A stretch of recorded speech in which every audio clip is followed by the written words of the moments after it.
తెలంగాణ రాష్ట్ర ప్రభుత్వం ఆర్టీసీ ఉద్యోగుల పట్ల తనకున్న చిత్తశుద్ధిని చాటుకుంటూ ఒక్క అత్యంత శుభవార్త అయితే చెప్పింది. రాష్ట్రంలోని వేలాది మంది ఆర్టీసీ కార్మికులు ఎన్నో రోజులుగా ఆశగా ఎదురు చూస్తున్న కరువు భత్యాన్ని మరో 2.1% పెంచుతున్నట్లు ప్రభుత్వం అత్యంత కీలకమైన నిర్ణయం తీసుకుంది. ఈ నిర్ణయం వల్ల ఉద్యోగులు నెలవారీ ఆదాయంలో గణనీయమైన పెరుగుదల కనిపిస్తుంది. ముఖ్యంగా ఈ పెంచిన డిఏను జనవరి 1, 2026 నుంచి అమల్లోకి తీసుకురానున్నట్లు ప్రభుత్వం స్పష్టంగా పేర్కొంది. అంటే గత జనవరి నెల నుండి పెరగాల్సిన ఈ అదనపు మొత్తాన్ని ఉద్యోగులకు అందజేయడం జరుగుతుంది. గడిచిన 3 నెలలకు అంటే జనవరి, ఫిబ్రవరి, మార్చి ఈ నెలలకు సంబంధించిన బకాయిలను ఒక్కో నెలలో సప్లిమెంటరీ బిల్స్ ద్వారా ప్రభుత్వం విడతల వారీగా చెల్లించనుంది. దీనివల్ల ఉద్యోగులకు ఒకేసారి కాకపోయినా ప్రతి నెల జీతంతో పాటు అదనపు నగదు అందుతుంది. ఇక ఈ డిఏ పెంపు వల్ల ఆర్టీసీ సంస్థపై ఆర్థికంగా కొంత భారం పడనున్నప్పటికీ ఉద్యోగుల సంక్షేమమే పరమావధిగా ప్రభుత్వం ముందుకు సాగుతుంది. పెరిగిన 2.1% డిఏ కారణంగా తెలంగాణ ఆర్టీసీపై ప్రతి నెల సుమారు 2,80,00,000 రూపాయల వరకు అదనపు భారం పడనుంది.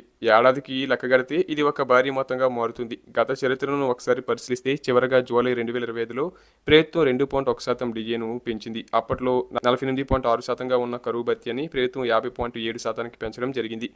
ఇప్పుడు తాజాగా ప్రకటించిన 2.1% పెంపుతో ఆర్టీసీ ఉద్యోగుల మొత్తం డిఏ 52.8%కి చేరుకుంది. ఇది ఉద్యోగుల ఆర్థిక భద్రతకు ఒక గొప్ప ఊరటనిచ్చే విషయమని చెప్పవచ్చు. మరొక ముఖ్యమైన విషయం ఏంటంటే మే 2024లో ఆర్పీఎస్ అమలు చేసిన తర్వాత ఉద్యోగులకు చెల్లించాల్సిన పాత డిఏ బకాయిలు ఏవీ పెండింగ్లో లేవని ప్రభుత్వం స్పష్టం చేసింది. అంటే ఇప్పుడు ఇస్తున్నది ప్రస్తుత కాలానికి సంబంధించిన తాజా పెంపు మాత్రమే. ఈ సందర్భంగా రవాణా శాఖ మంత్రి పొన్నం ప్రభాకర్ గారు మరియు ఆర్టీసీ మేనేజింగ్ డైరెక్టర్ సంబంధిత అధికారులు ఉద్యోగులందరికీ ప్రత్యేక శుభాకాంక్షలు తెలియజేశారు. ప్రభుత్వ నిర్ణయం పట్ల అటు కార్మిక, ఉద్యోగ సంఘాల నేతలు కూడా మంత్రితో పాటు ఉన్నతాధికారులకు తమ హృదయపూర్వక కృతజ్ఞతలు తెలిపారు. అనంతరం ఆర్టీసీలో పెండింగ్లో ఉన్న పనులు మరియు భవిష్యత్తు అభివృద్ధి కార్యక్రమాలపై మంత్రి పొన్నం ప్రభాకర్ గారు పలు రీజియన్ల అధికారులతో ఉన్నత స్థాయి సమీక్ష సమావేశాన్ని నిర్వహించారు.